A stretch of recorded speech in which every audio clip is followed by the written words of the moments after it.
Good morning, good morning, good morning, and thank you for joining me on a very special show.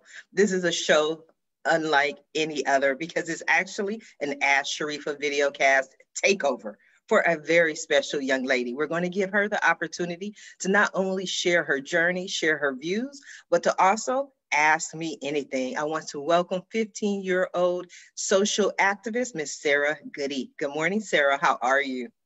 Hi, good morning. I'm doing well. How about you? I'm excited to have you here. When I was first approached with this idea, I was like, that's kind of interesting. I've never done that before. And I was interested in the idea of a takeover. And then I was reading through and it said 15. I was like, is she 15? Wow, you're doing a lot at 15. What made you start this? Well, in sixth grade, my science teacher did a unit on climate change and what that would mean for me, for my future, and for the next generation. And in that moment, I was so compelled to take action. I knew that I couldn't just sit back and literally watch our planet burn, that I had to get involved in some sort of way. From there, I started learning more about climate change, doing all types of research, watching documentaries, listening to podcasts, just trying to get the best grasp I could on climate change and how it intersected with other social justice issues. And then from there, I started getting involved in different youth led organizations. I decided to join the Fridays for Future movement, which was started by youth activist Greta Thunberg as a way to stand up for climate justice and to put pressure on our government and on our society to start taking urgent climate action. I got involved that way, started striking outside of San Francisco City Hall and the San Francisco Ferry Building. Then I got really into public speaking and started an organization called Climate Now, which is youth led and all about empowering young people and going into schools and talking to students about climate change. Those are, just a few ways that I got involved on my journey. But since then, I've been working with hundreds of organizations, thousands of youth, and really going in and trying to spread the message that as young people, we may not be, seen by society as the most powerful people, but that our voice does hold power and that we can make radical changes if we want to. Yes, that is powerful. When you first started out on this journey, do you feel, because even as older women, sometimes we feel as women that people don't take us serious. Did you feel that people weren't taking you serious? 100%. When I was out striking, I would have people come by and they'd be yelling at me, go to school. You need to be in school. Why are you out here? You're 14, you're 13. You don't belong out here. You're not doing anything just by sitting there. And it was hard to see that feedback, to see people think that just because of my age or just because of my gender, that my voice didn't mean anything or that I couldn't influence change. And that was really hard at first. But as I continued growing and getting more involved in activism, I began to realize that, it didn't matter what those people said, that it really only mattered what I felt and how I was perceiving myself. And that really gave me the self-confidence to stand up and to be this change maker that I am today. Oh, wow, that is very powerful. Now, you mentioned climate change, right? Now, what do you feel? Do you feel that there has been some progress made in climate change?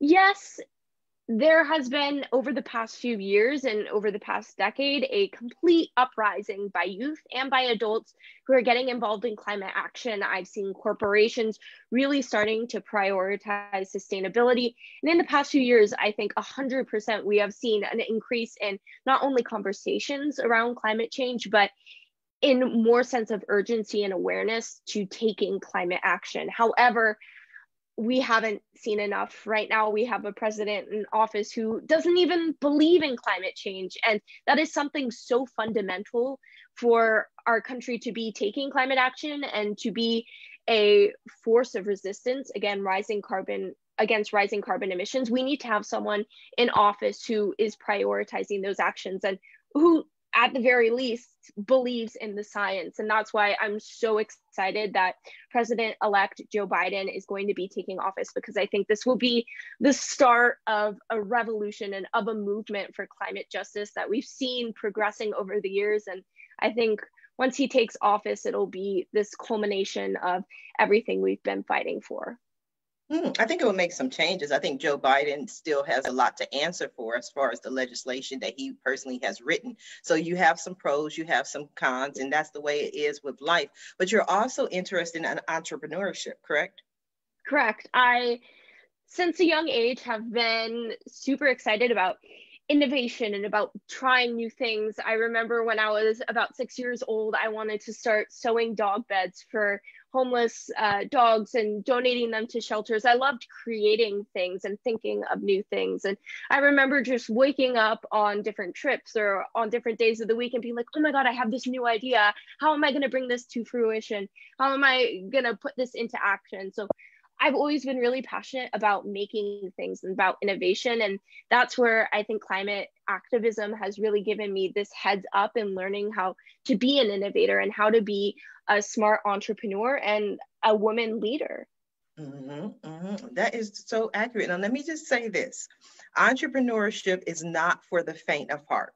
You know that, right? Yes.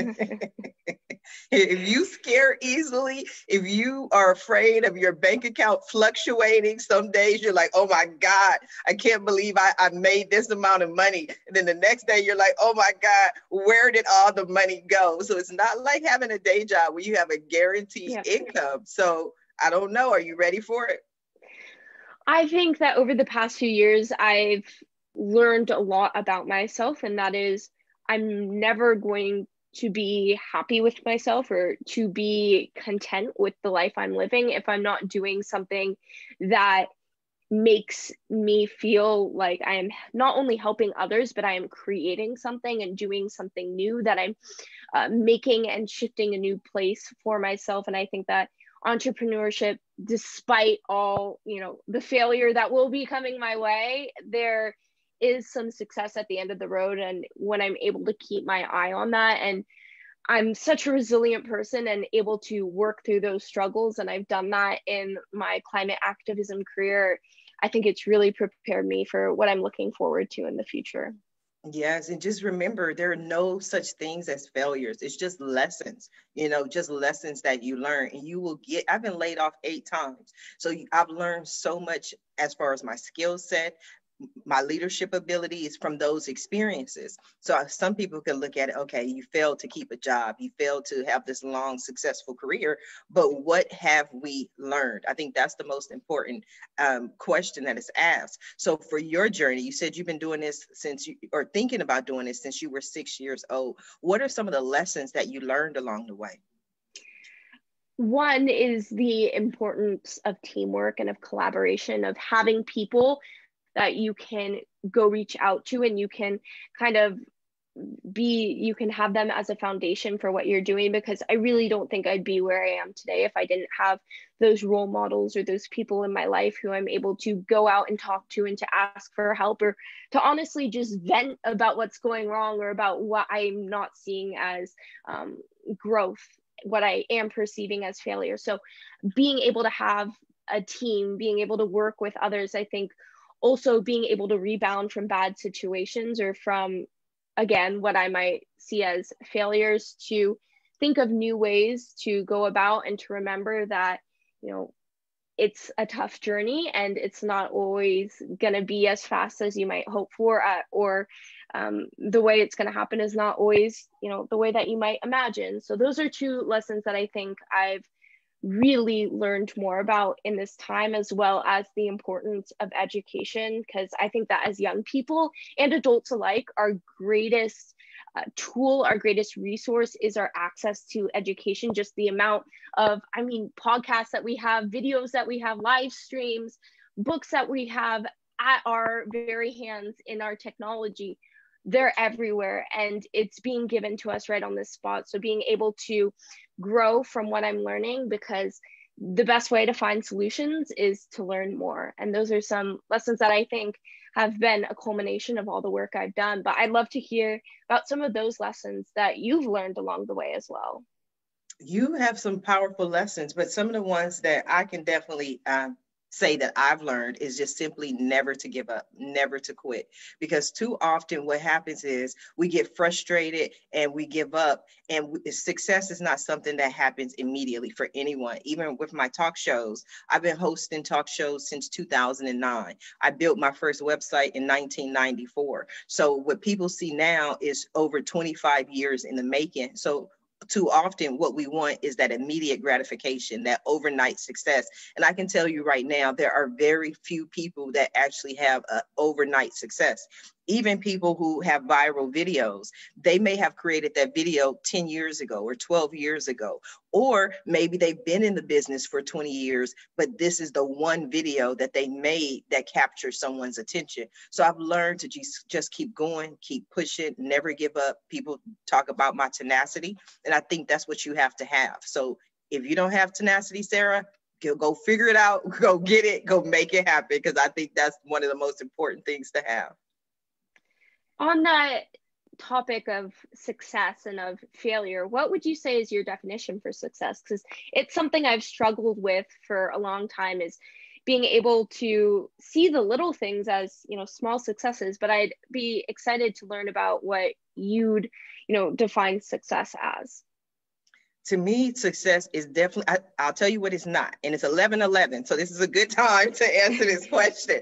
But let's start with what it's not. To me, success is not a dollar amount, right? Sometimes people feel like, oh, once I get to $1 million or I make this amount of money, then I'm successful. And they do. They reach that amount and then they don't feel successful. For me, success is about exactly what I have right now. Freedom, financial freedom to be able to do whatever it is that I want to do, kind of like being a kid again. So I don't have to worry about all the bills and the income because I've stabilized that. So I can speak when I want to speak. I can go where I want to go. I'm currently running for California State Senate in the 2022 election. So success to me is not whether I win or lose. It's just the ability to be able to enjoy my life.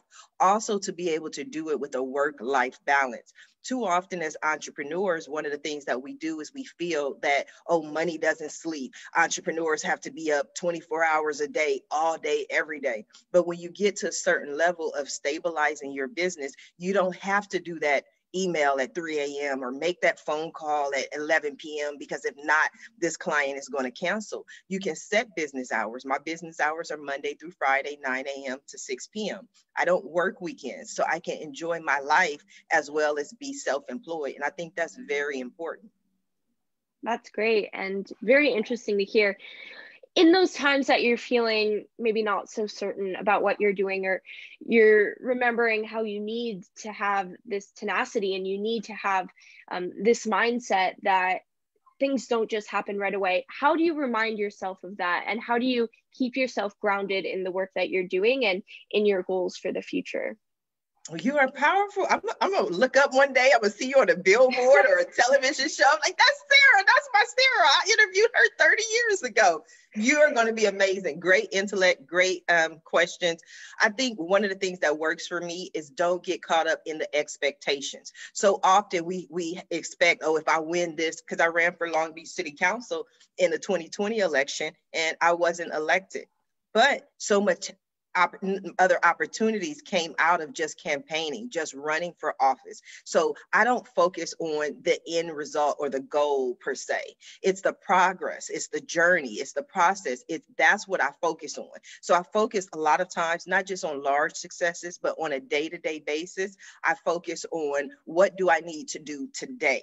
Right? So the things that I need to do today are what is going to get me to the end result or the end goal. Because if we're just tied to what that end goal is, we can lose ourselves and we can get depressed and suicidal and all these other things because we didn't reach the goal. But it's just like preparing for a marathon, right? You may decide you want to run a 10K.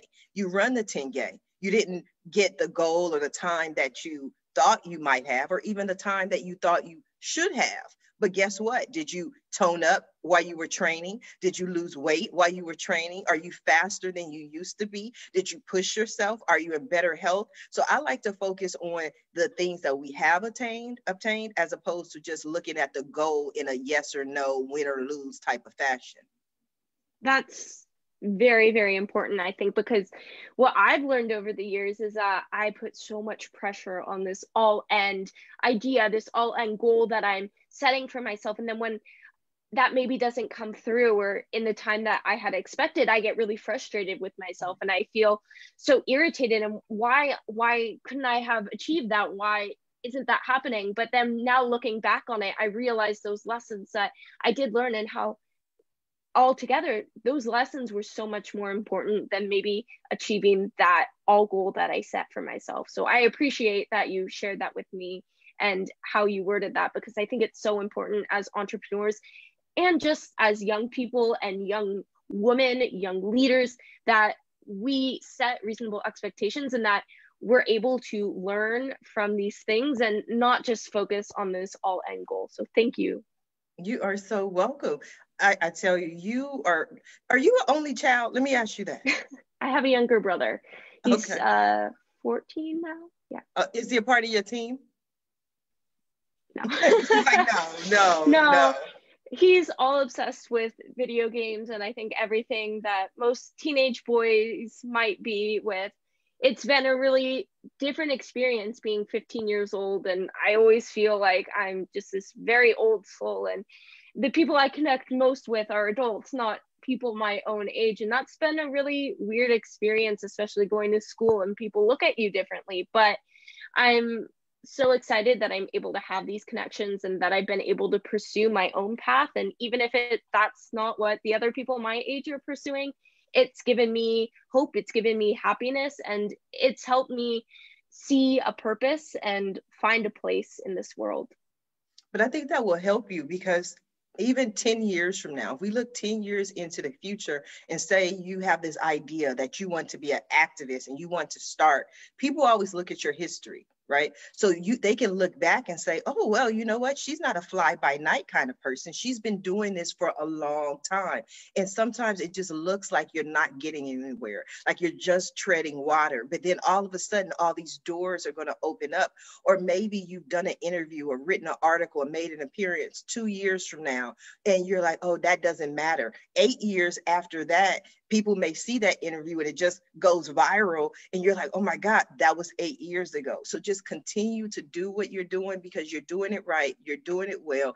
And most importantly, you have a voice. And that's what we need, especially from young women these days, is someone to have a voice to go out and say, we can do this better. We can do this different. One of my first jobs out of high school at 18 years old was working for TWA. Have you heard of it? Most likely not. But TWA, Trans World Airlines, was an airline that went out of business. And when I first started working there, they were faxing their travel reservations to their passengers. And so I'm this little kid and I tell them, I say, you might want to email travel reservations to people. And their response to me was, this is the way we've always done it. This is the way we will always do it. And I'm not saying that's the reason why they're out of business, but they are out of business. So you always want to be able to adapt and change with the times. But just because a person doesn't adapt to your idea then, it doesn't mean it's not a great idea. So please just keep speaking your voice. I think that's the most important thing. Thank you. I appreciate that. And speaking up for myself, it's been a long journey coming to terms with who I am and coming to terms with confidence. As a young child, I suffered from depression and different mental health issues. I was on the verge of taking my own life. And that's when I found activism, and it gave me this power. It showed me that I was important and that, yes, I could speak my own truth. So I really identify with what you just said, and that we do have to adapt and we do have to change while still sticking to ourselves and sticking to our motives, to what really got us involved in this work in the first place. Yes, absolutely. Have you ever read the story, The Emperor's New Clothes? Yes. I love to use that as an example in my entrepreneurship. and I see people in certain ways, and you are the little child in the emperor's new clothes. And sometimes being that child, it leads to depression, it leads to suicide, because you see something that other people don't. And not only do you see something that other people don't, when you speak up and you try to tell people, they say, oh no, the emperor is fine, his clothes are amazing, he looks great. And so you begin to doubt yourself. You doubt what you feel, you doubt what you see, because the world is telling you that you don't see it, right? So just keep staying true to who you are, passionate about what you do. And I'm telling you, if you keep going on this path, you'll look up and you'll see so many opportunities not only open up for you, but opportunities that you'll be able to create for yourself. And creation is the most powerful thing, more than just being a part of what someone else is doing. What are some of the ideas or new things you have coming up? Well, I recently started a climate action committee in my own city. So I am now the chair of that committee. We are working on adapting different climate mitigation strategies. We just passed a climate emergency resolution and a climate action plan for 2021 and 2022. So I'm super excited about continuing that.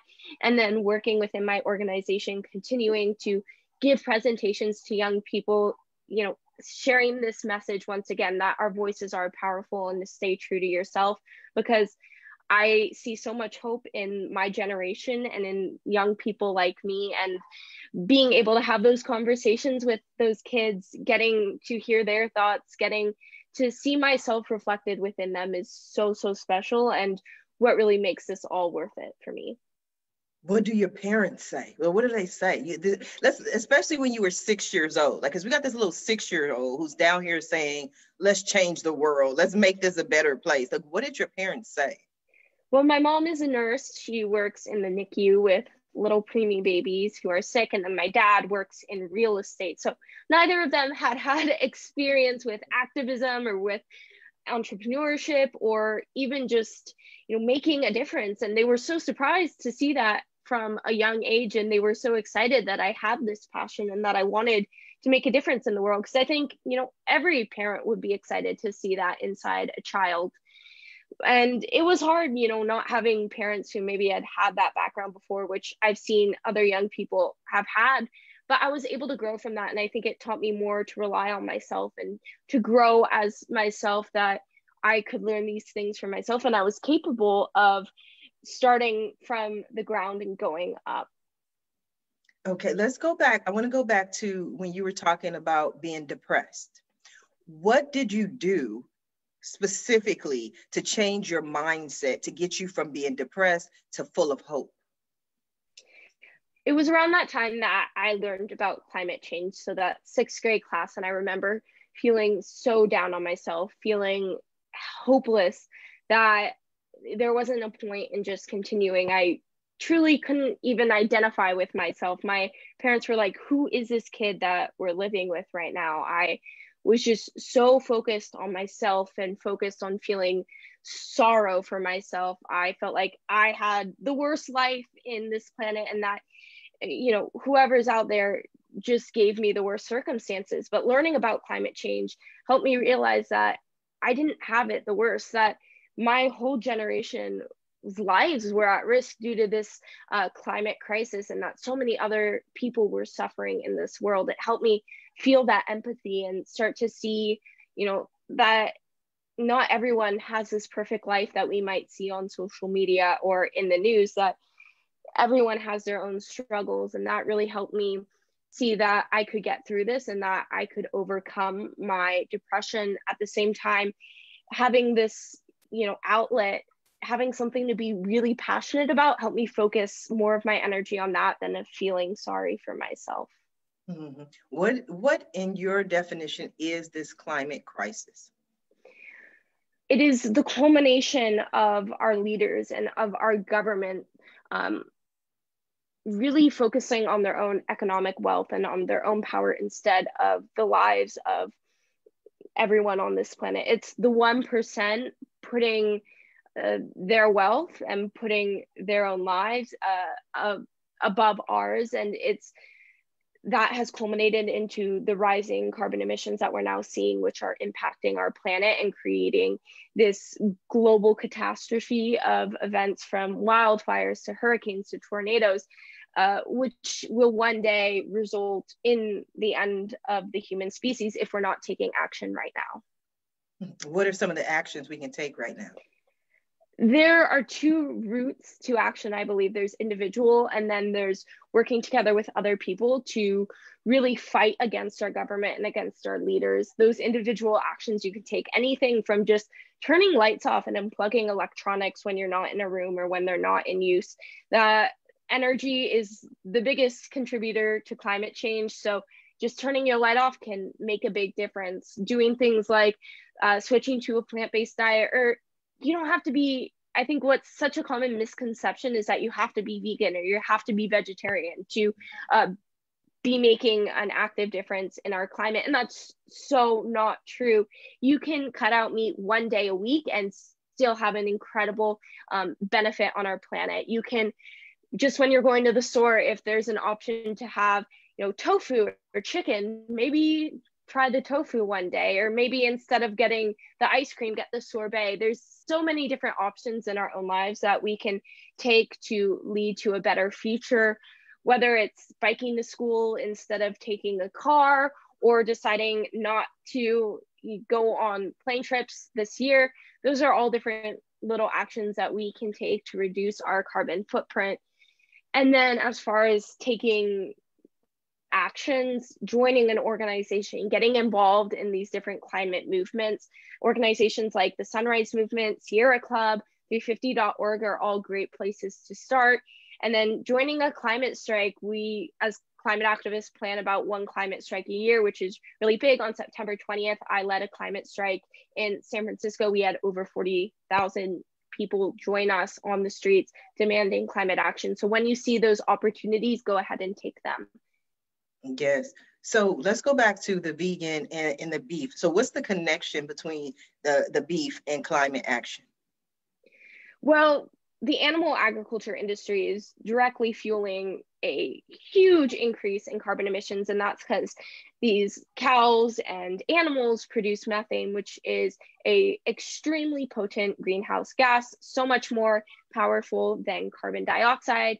And because there is so much animal agriculture in so little places, all the grains and all the crops that we feed go to them, and then they release this methane into our atmosphere. So there are those direct correlations, because when you're eating meat, you're supporting the animal agriculture industry, which is releasing that methane into the air. And then at the same time, once those animals are slaughtered and packaged, they have to be shipped to your grocery store, and that's another transfer of carbon dioxide emissions. Now, let me just, because this is one question I believe a lot of people are wondering or asking. With COVID and the global pandemic, how has it been for you in a learning environment? Working remotely, taking online classes. How has it been for you? It's been weird. I actually spent, it's been weird. I don't know. I spent 5 months of this pandemic over in Hawaii, which was a out of the ordinary experience. My aunt and uncle, they run an exotic animal sanctuary. So they got zebras and ostriches and pigs and monkeys. So I was able to go out there and work remotely on their ranch for 5 months while doing online school, which was an interesting experience. I had to wake up at 5:30 in the morning, which was something I was not used to doing. And then I'd be on online school till 12 o'clock. And then from there, I'd be working and feeding animals and taking care of the ranch until 9 o'clock at night. So it was a fun and a great learning experience. Also learning how to prioritize self-care and how to tell myself when I'm doing too much. And then now that I'm back in the San Francisco Bay Area, I've been balancing just online school and then activism and entrepreneurship. It's been hard being online all day, every day. And I think a lot of people can relate to this, whether they're students or they're working at home, is that going on a Zoom call all day and then afterwards going and checking your email and keeping up to date with the news and checking your social media, it's all online. And that is really taxing, not only on ourselves, but on our mental health, and, feeling like crazy, and we're boxed up in our own rooms every day. And that's why I'm urging people right now to try to take a break from technology, get outside. Right now I'm on winter break, which I know is something that not everyone has, but to take advantage of that time and go outside, to go on a walk, if you're able to visit some nature, visit a park, because it is so vital to our mental health and to just living as human beings. So I want to talk about the self-care and the mental health, but before I do that, do you feel, this is just a feeling, and I hope, everything's okay, but do you feel that you received the education this year that is necessary for your graduation? That's a tough question, because I think a lot of that responsibility comes on us as students, because it is really tempting to go on your phone, or to go watch Netflix, or to go double screen while you're in a class. And those teachers are trying really hard to provide you with this education. And I do think that, if I'm speaking for myself personally, if I were to completely focus on my teacher, that yes, I would be able to grasp that education that I do need. However, being online, being in my own room, has been really hard to stay focused on just my teacher. And because of that, I don't think I have gotten that education, because I have been so distracted by everything from social media to Netflix. And I think a lot of other young people can relate to that, which is why it's hard being a student during a pandemic, because there are so many distractions. Mm-hmm. What about your social life and the social aspect? As a kid, one of the things that I loved was going to school, seeing all my friends, seeing what they were wearing, seeing what they were doing, who did what with who's talking to who kissed who. Like, I want to know all of those different things. So has it affected it obviously affected your social life, but what are your thoughts socially? I so miss that, being able to interact with people and getting to meet new people my own age, because I think I meet a lot of adults all the time virtually, but I never really get to have those interactions with young people. I was halfway through freshman year when the pandemic started and when we had to go remote. So I was really just finding my groove in high school, just starting to meet people. So it was really a bummer when that got cut short, because now I haven't been able to have those same experiences, wasn't able to really formalize a friend group, or to formalize these friendships with people that I was just starting to get to know. And that's been really difficult. I can imagine. Now, what do you do to prioritize self-care, and what does self-care look like for you? Self-care looks like a lot of different things. It can be binging Netflix, which I don't think is always the best thing, because I think it's just a way that I try to escape from the world and sometimes just forget about everything, which can be good and can be maybe a little not so great. I love reading. I try to tell myself, hey, you don't just have to read about climate work and about climate policy, about entrepreneurship. You can take some time to read something that's more fun and more fantasy. So I love different romantic novels and young adult historical fiction. I've been reading a lot of that, been taking so many walks with my mom. I'm learning to drive. So I've been doing that and going out with my mom a lot. I think it's more just knowing when to say, I need to take care of myself, because you can't take care of a planet and you can't take care of others if you can't take care of yourself. So remembering to know when to say no, to know when to stop. And from there, really laying out what you're going to do when you do hit those points, and what different activities or actions you can take to make yourself feel better. What are those activities? Is that the walk? Do you do any type of yoga, meditation, anything like that? I'm a big dancer, so I've been dancing since I was 2 years old, and I love tap dance. I love jazz and musical theater. I listen to a lot of show tunes, maybe not everyone's favorite music of choice, but just doing that, and then taking dance classes a few times a week really helps me relax. And stay true to those other things that I love to do. And I'd love to hear about what you do for self-care and what those actions might be for you. For me, that's sleep. I have a joke with my friends. I tell people, like, I am trying to get sleeping into the Olympics. Like, I want this to be a new sport. It's just, I love to sleep. I love to rest, to relax. So for me, I'm a Netflix person, right? I remember having a conversation once and I said, Sharifah, you cannot just lay here all day and watch Netflix. And then I was like, Sharifah, it's Saturday. You know what I mean? It's like so often we feel guilty. We feel like we're supposed to be doing something else as opposed to relaxing. Entrepreneurs find it very hard to just relax, not to do anything, not to answer the emails, not to take the phone calls. That's why I started taking weekends off so I can sit and relax. Every morning when I wake up, I meditate for 15 minutes. I try to do things to make me more grounded, more clear, more focused, and most importantly, I think more present, so that I'm completely present for whatever it is that I need to do. If I'm too tired, then I'll be all over the place. So for me, it's just about getting plenty of rest, drinking lots of water, and just having positive energy and positive people around me. And to go off that, I know that I was taught from a young age that working hard is going to get you places, that you need to work hard and you continually need to work. And what I've developed over the time is that working hard isn't always the answer, that it's working smart. And I think by prioritizing self-care and doing exactly what you just said is how you're working smart and not working harder. And that's how you're going to attain those goals. That's how you're going to take care of yourself. And in the process, grow as a person and grow as an entrepreneur.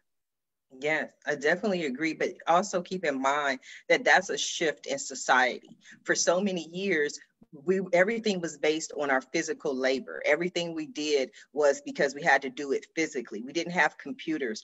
Back, 20, 30 years ago, there was usually one manager, which usually was a male, and he had about five, if not more, secretaries or assistants to help him do everything. Now, because of technology, what a lot of the assistants and secretaries did, one form on the internet can do.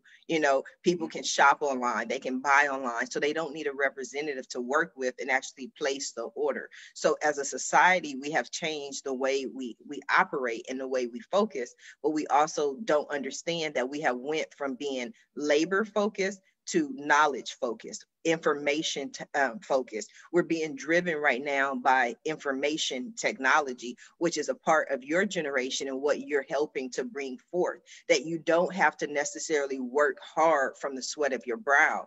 Now, a lot of the things that I do, from my talk shows to my websites, I'm key on automation. I automate everything. I just focus on being the talent. And that's where we are today as a society.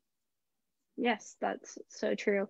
I'd like to focus on something else for a quick second and ask you where you think those intersections between maybe philanthropy or humanitarianism and entrepreneurship go. Where does that intersect? I believe it's intersecting now in 2020 and moving forward more than ever. And a lot of that is because previously, when you got a job, you were there for 25 years, you were there for 30 years, you got the gold watch, gold medal, gold medallion, gold pin, right?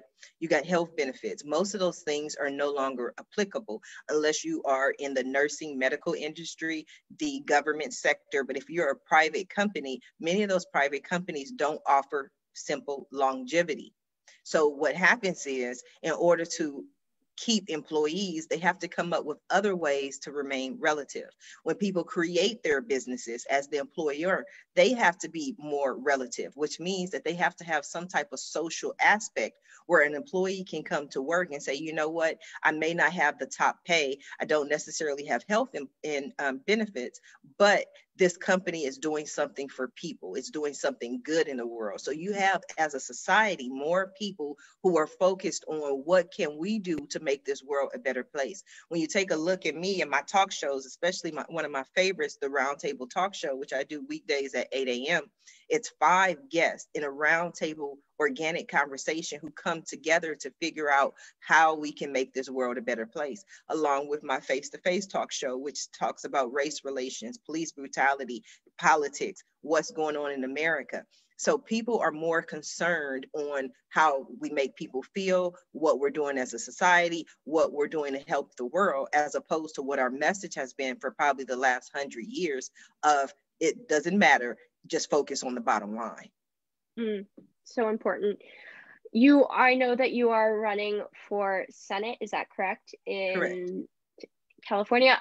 Would you be able to tell me a little bit more about that and why you're deciding to run, how those influences of maybe philanthropy or humanitarianism have connected to that work there? Yes, I decided to run because I just truly believe that I have to be the change I want to see in the world, which is pretty much what you're doing. You looked around and you said, you know what? Nobody's tackling climate change.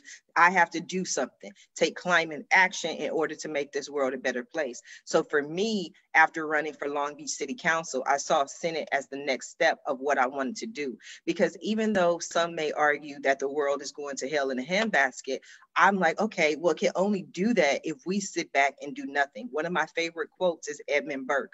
All that's necessary for evil to triumph is for good men to do nothing. And that's usually what happened, is that most people, I believe, 99% of the people in the world are truly good people. They're wonderful people, no malice, no evil intent, but they sit back and allow other people to do what they want to do. So I said, you know what? I have to take responsibility. I have to be that person who says, these are the laws, these are the legislation that we have to change. And that's very important to me, especially growing up during 1992, during the Los Angeles riots, where our city was destroyed. And when you look at that same area today in 2020, the area is still destroyed. So I said, you know what? If no one else is going to fix it, if no one is going to focus on job creation after being laid off 8 times, focus on homelessness after losing everything I owned, I said, you know what? I'm going to be the person to be the change in this world. Mm-hmm. That's so important. And then I know that you just have mentioned a few times that you were laid off 8 times. And that can be really damaging to a person's ego, to a person's confidence. How were you able to rise up against that? Excellent question. It was damaging, especially when I looked at my resume, and the majority of my jobs were about 6 months. That gives the pattern, or the makes people believe that I'm unstable and there's no longevity. I won't be there for long. So I had to I was starting to convince people that, oh, I could be here and be a part of this company. But then an opportunity opened up for me to actually start another company. And then I just went in another direction. But it really affected me because, being laid off is different from being fired or quitting a job. When you're fired from a job, or let go, kinder word, even though you didn't admit it to anyone else, if you got let go from a job, we know it's never going to happen to you, Sarah, but for fighting, you know what I mean? But you did something wrong, even though you're not going to admit it to someone else. Typically, when someone quits a job, they quit because they have something else in place. They're moving across country. They're going to be a stay-at-home parent. They going back to school. Whatever it is, it's their decision. But when you're laid off, you have a wonderful relationship with your employer. I had one employee of the month, perfect attendance awards, days before getting let go. So it affected me mentally, but I learned that I had so many different skills, and I just took all those different skills and put them into building my company, because that's what I was doing for years, building companies for other people. In 2016, I did an IPO, the initial public offering for a company. We raised $6 million. So I knew how to do it. I just hadn't done it for myself. So it was that push I needed to say, Sharifah, you got this, go out there and do your thing. So what would your advice be for young entrepreneurs or young women like me who want to make a difference and who want to be successful in their work, or, as we've continued to define success? My advice to you would be, do what you love. If you do what you love, the money will follow. Be passionate about a cause. And that's one of the things that really stood out about you to me, was that you were passionate about this cause. It wasn't like, oh, well, we can make billions of dollars if we fix the world. It was the world in itself. And that's the most important thing. Too often we go for the job because of the salary. You know, we get that college education and we only take classes or get our education in things where they have high salaries. But if you truly are passionate about what you're doing, you can have the money. The money will follow. You'll get the top dollars, because in every industry, there's someone who's making a really good income in that industry. But if you focus on the money, it's always going to be something that's unattainable. I don't care if you get to the point where you're making $50 trillion. If you focus on the money, you're going to be like, I got to get that $51 trillion to be happy, because when I get there, then happiness awaits. And it's never the money, never, ever. That's an absolute. I try to stay away from absolutes, but that is an absolute. It's never the money that brings success. It's never the money that brings happiness. It's the joy of knowing that you're helping someone else, that you're being of service. That's what I always tell myself whenever I get frustrated, like, oh, my life should go faster, or I should make done something different. I go, okay, but who have I helped today? You know, and that is always my focus, to be of service to others. That's so inspiring, and I really appreciate that advice. Something that I got more in touch with while I was on that animal sanctuary was learning that we have to make every day count, and we have to focus on the present moment. And I truly believe that you are doing that, and that you have been inspiring others to live that way as well. So I thank you for that. You are so welcome. I thank you. Now we have a couple more minutes. So I just want you to let our audience know, what do you want them to take away from your appearance here today? I want our audience to know to reach out to those young people in your life and be a guidance for them. Talk to them about different social justice issues, whether that be climate change, whether that be racial justice or LGBTQ plus rights. Make sure that they're feeling supported in this work, and that they do feel powerful and they feel that their voice does matter. Because when I was that age, when I was younger, I didn't think that I could do anything with my life that could really be an influence of change. So make sure that those young people feel supported and feel like their voices do matter. As far as climate change goes, start to look at your life and think about the different ways that you can reduce your carbon footprint. Go and read more about climate change, read more about the intersections between climate change and racial justice, because climate justice is racial justice and racial justice is climate justice. So start learning more about those intersections. And if you're looking to learn more about me and my work, to keep updated with what I'm doing, you can visit www.sarah-goody.com or follow me on Instagram at sarah.goody4. Yes, I love it. I just want to thank you for being here with us today, Sarah. This has been a lot of fun, and you asked a lot of exceptional, insightful questions. So I definitely appreciate you. So for everyone who is tuning in, please check out Sarah Goody. She's amazing, and just follow her, because I'm going to follow. If I haven't, I think I have, but follow her, because this is going to be an incredible journey. Where do you see yourself in 10 years? That's what I wanted to ask.